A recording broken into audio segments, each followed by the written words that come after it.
Islamic quiz کا یہ دوسرا پارٹ ہے۔ میری کوشش یہ رہے گی کہ میں اس میں جو بھی سوال اور جواب لکھوں وہ قرآن اور صحیح احادیث کی روشنی میں ہو۔ یہ رہا آج کا کوشچن نمبر 6۔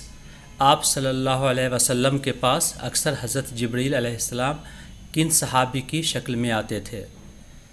حضرت ابو بکر صدیق رضی اللہ عنہ، حضرت ابو ہریرہ رضی اللہ عنہ، حضرت دحیہ کلبی رضی اللہ عنہ اور حضرت سعد بن ابی وقاص رضی اللہ عنہ۔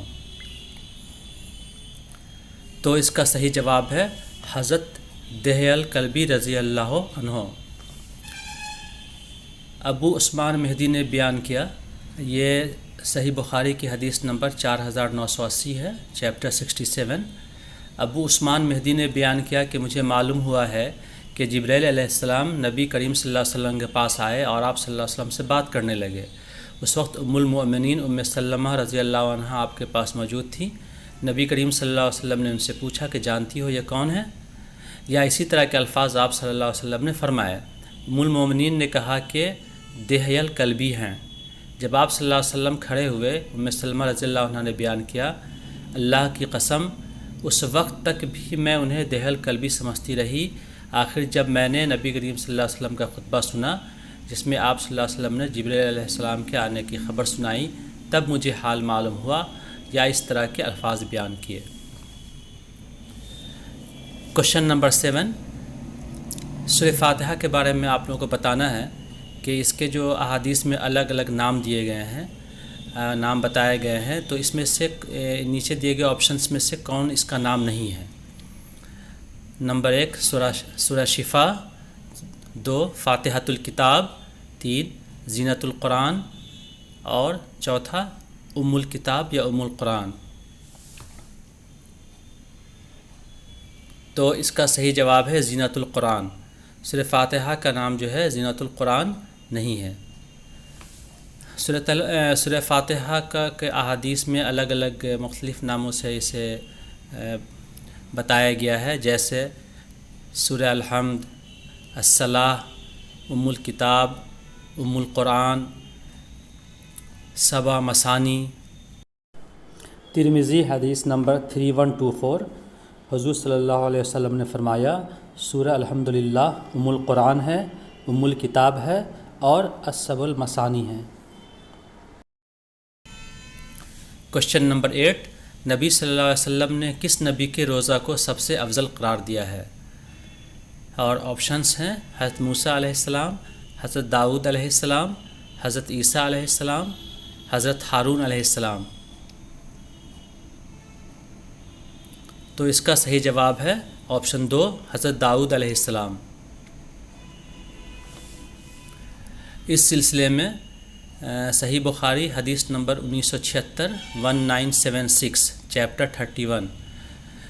عبداللہ بن عمرو رضی اللہ عنہ نے کہا کہ رسول اللہ صلی اللہ علیہ وسلم تک میری یہ بات پہنچائی گئی کہ اللہ کی قسم زندگی بھر میں دن میں تو روزے رکھوں گا اور ساری رات عبادت کروں گا۔ میں نے رسول اللہ صلی اللہ علیہ وسلم سے عرض کی میرے ماں باپ آپ صلی اللہ علیہ وسلم پر قربان ہوں۔ ہاں میں نے یہ کہا ہے۔ آپ صلی اللہ علیہ وسلم نے فرمایا لیکن تیرے اندر اس کی طاقت نہیں، اس لیے روزہ بھی رکھ اور بے روزہ بھی رہ، عبادت بھی کر لیکن سو بھی، اور مہینے میں 3 دن کے روزے رکھا کر، نیکیوں کا بدلہ 10 گنا ملتا ہے، اسی طرح یہ ساری عمر کا روزہ ہو جائے گا۔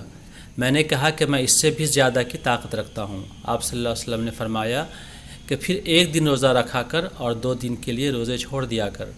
میں نے پھر کہا کہ میں اس سے بھی زیادہ کی طاقت رکھتا ہوں۔ آپ صلی اللہ علیہ وسلم نے فرمایا کہ اچھا 1 دن روزہ رکھ اور 1 دن بے روزہ رکھ،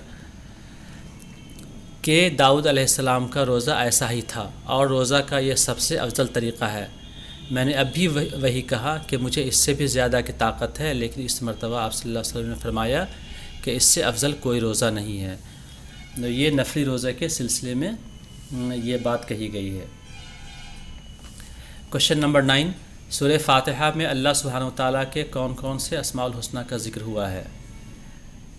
1 رب، کریم، مالک، رحیم، 2 رحمان، رحیم، غفار، غفور، 3 رحمان، مالک، کریم رحیم، اور آپشن 4 رب رحمان رحیم مالک۔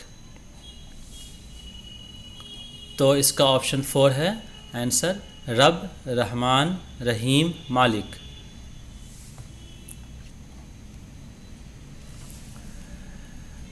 کوشچن نمبر 10، سورہ فاتحہ میں انسان اللہ سبحانہ وتعالیٰ کی حمد و ثناء اور اقرار بندگی کے بعد اللہ تعالیٰ سے کیا مانگتا ہے؟ آپشن 1 سیدھے راستے کی ہدایت، 2 نیکی کی توفیق، 3 برائی سے رکنے کی توفیق، 4 نیک عمل کی ہدایت۔ صحیح آنسر ہے آپشن 1 سیدھے راستے کی ہدایت۔ سورہ فاتحہ میں اہدنا الصراط المستقیم کے ذریعے بندہ اللہ سے سیدھے راستے کی ہدایت مانگتا ہے۔